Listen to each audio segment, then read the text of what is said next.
Hello, everyone. Welcome to another beautiful and exciting episode of the Ability Conversation Room. When you hear of empowering persons with disabilities, what comes to mind? Do you think about charity? Do you think about pity? Do you think about giving alms? On today's episode, we are going to be talking about empowering persons with disabilities. Welcome to the show, Lily. Thank you, love. Thank you, How love. are you doing today? I'm fine. Are you Supercharged. excited Yes. to be on the hot seat? It's not really hot. It's what we live with every day. So, yeah, let's go. Yes. So, let's dive right into it using your words now. Let's dive right into the show. So, I'm going to start with this question.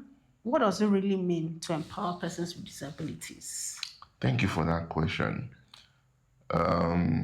Empowering persons with disability is basically removing the physical, social, and economic barriers that limits this set of people. It's basically giving a voice to persons with disability to be able to decide on things that concerns them. And in short, it's just something you can relate with when you empathize with this group of people. Imagine yourself, you are in a society where you don't have a say about yourself. You can't do things the way you want to do them. You don't have the freedom. You don't have the resources. You don't have the capacity. Of course, you see the frustration all around. And so basically, it is empowerment moves from the physical to the social and the economic limitations being removed. Yes. And it moves further into empowering these people in such a way that they can decide their future and where they want to end up. Thank you for that. So, move to the next one, which talks mainly about these limitations, these barriers, as you earlier mentioned. Yeah. It says, what are some of the biggest barriers preventing persons with disabilities from reaching their full potential? I would say the societal mentality. Okay. That will come to me first because it cuts across. Inclusion means when you have to design anything, a structure or a system, you must put this set of people into consideration, especially when it has to do with public spaces. If not, like I always say, what you are saying to them is that you don't belong here. Imagine that you go to a place and you cannot function there. That's what it means. It means you ought not to be there. So I will start with the societal mindset, which cuts across to stigmatization, limitation, providing the necessary accommodations, and it goes on and on and on. So the mindset is key, and then it flows into others. Thank you. But now, we want more than just one barrier. You only said the societal limitation. Can you give us like two more barriers? Okay, so when the question was, what is the main? No. It says some of the biggest barriers. So Okay, I would give say us the like major. two. So the major, I would say major because it flows into others. Okay. The mindset, we need to do a lot of orientation so that they understand these things. You don't see it as something that is just put there, maybe favoring. So you hear some people say, why do you want them to favor you above us? It's not about favoring. It's about giving the adequate accommodations so that these people can function in the space that they find themselves. So, in a layman's word, the accommodations for those who don't even understand, they feel some people can think accommodation means renting a house for them. In this space of talking about persons with disabilities, what do you think Accommodation is basically, like I said, giving them the opportunity to function wherever they find themselves. Okay. For example, we have physical limitations. Okay. Physical has to do with accessibility, Okay. structural limitations. Okay. So I go into a supermarket and I cannot access it to shop like every other person shops. I go into a supermarket and I don't have a restroom that accommodates persons like me. That's talking about the physical. Social, I get interested in a lady, but because of the myth and all other mindsets that surrounds persons with disability, I am not allowed to function in the society like I would want to. Seeing me firsthand, the first thing that comes to your mind is charity. And let me give him 20 naira. Not even minding if I have a better standing than even you who is giving it to me. True. So that's another form of limitation in the society. And it goes on and on. Economic, how, okay, I want to even use something like a bank, Yes. and I cannot use it without involving a third party. That exposes me security-wise and in other forms. So designing a system, designing a structure must always put persons like this into consideration. Thank you. Thank you. So now that being said, how can families empower rather than overprotect a person with disability? Okay, so that question is very key because, like they say,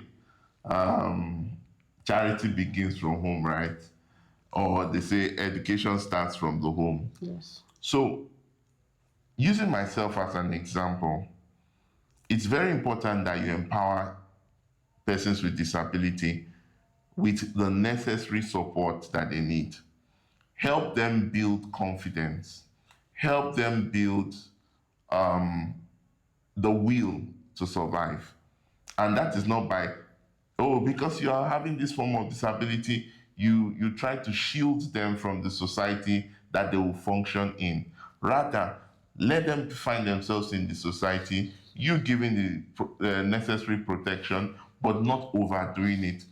Let them build their own mechanisms of surviving in that society, such that when you or other people are not available anymore, they can function. And that's what we call independence. So overprotecting the child would actually do more harm than good. So it is key that we give the support, boost their confidence, give them education, Yes. give them skills, empower them with skills. Yes. My mom, after sending me to school, she was the first person to initiate the whole concept of graphics design. Yes. And she did it not just with me, but she did it with even all my siblings. She encouraged them to learn hairdressing, shoemaking, and the likes, photography, and all of that.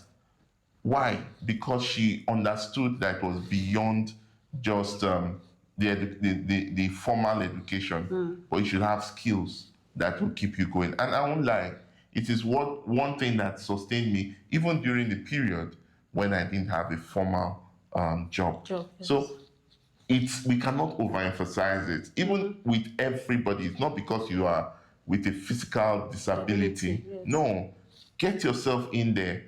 Help your words, help your children, that they will indeed be empowered enough to survive in the society that they find themselves. Let them make the mistakes now and learn from it. Yes. And become masters before you leave the scene. Yes, exactly. We pray, definitely, we're not praying for people to die, Right. but we know what we're talking about. There will come a time after grooming your child and training your child that they will leave your protection and move into the society. How will they survive? That brings me to even chip in this particular thought that's been going through my mind. Imagine the American president, one of the past American presidents, Franklin D. Roosevelt, who was using a wheelchair.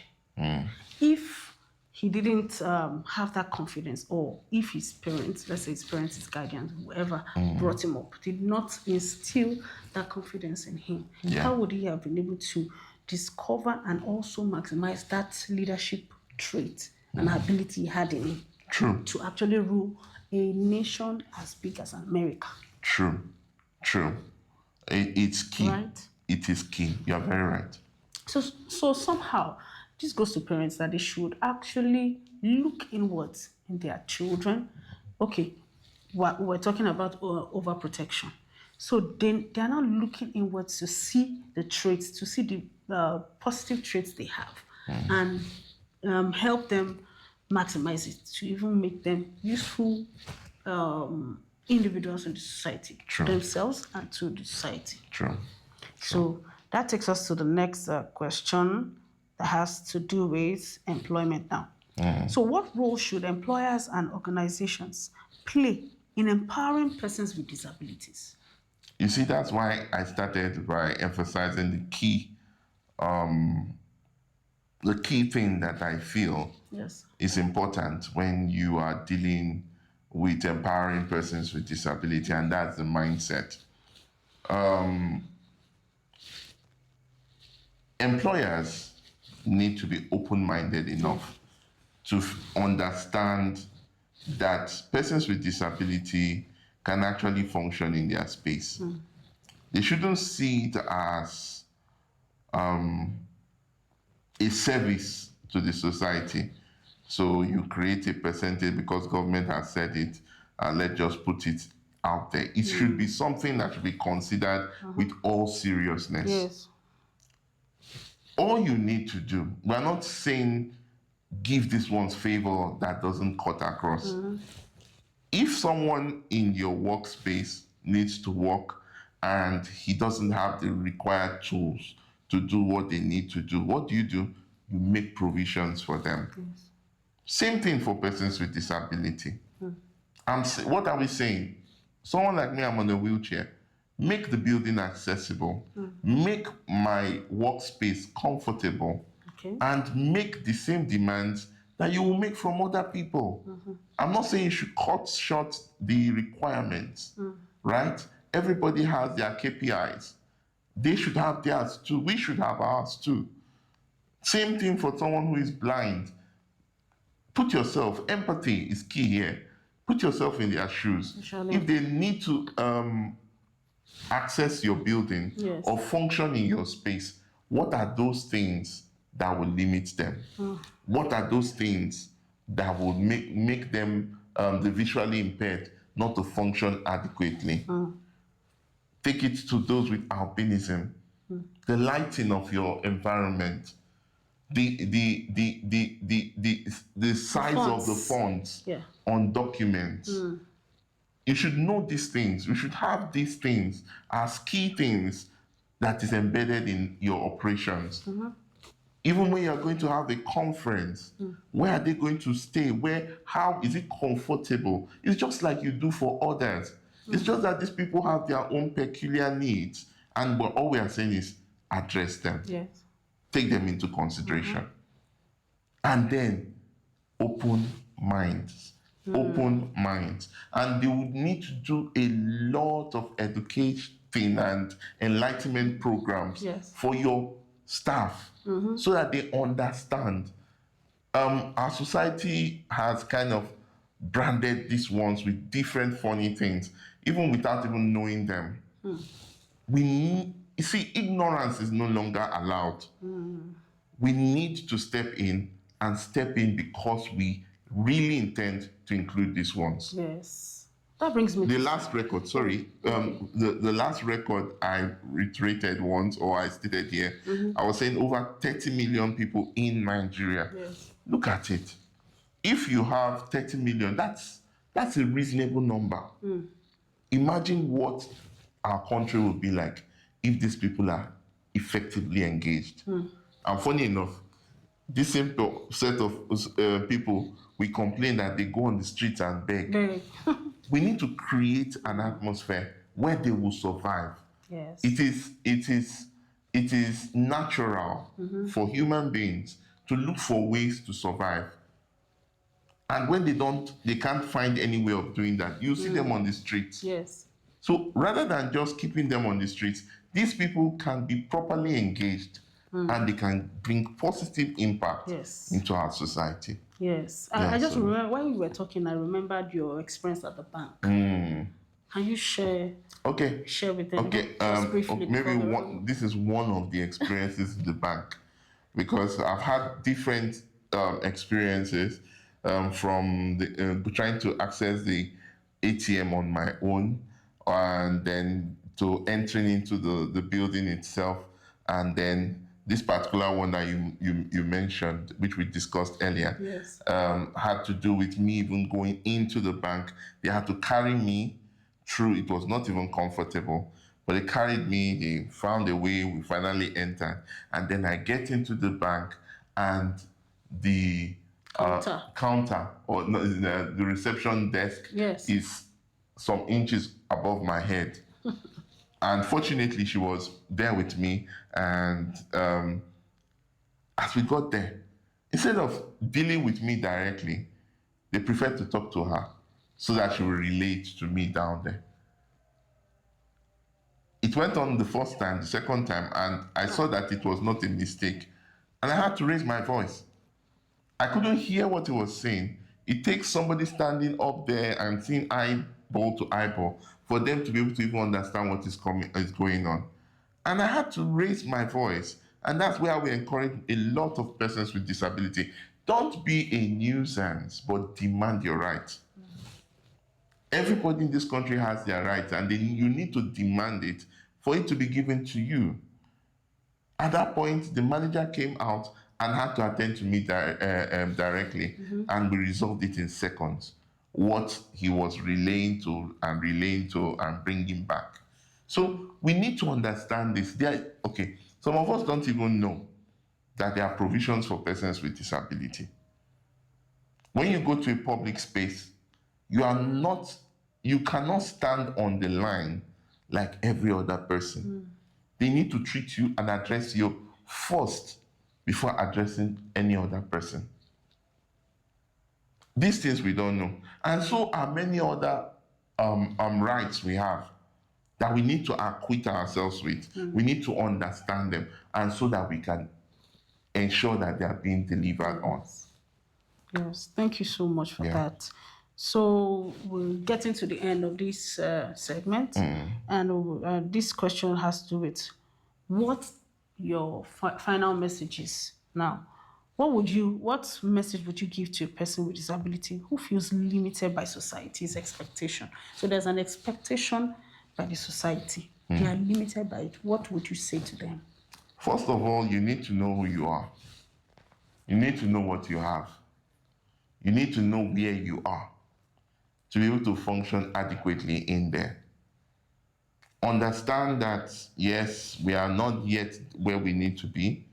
Of course, it's not the same as it was some years back, but we are not near where we should be, where every individual will have a say in their society, where every individual can function adequately in their society.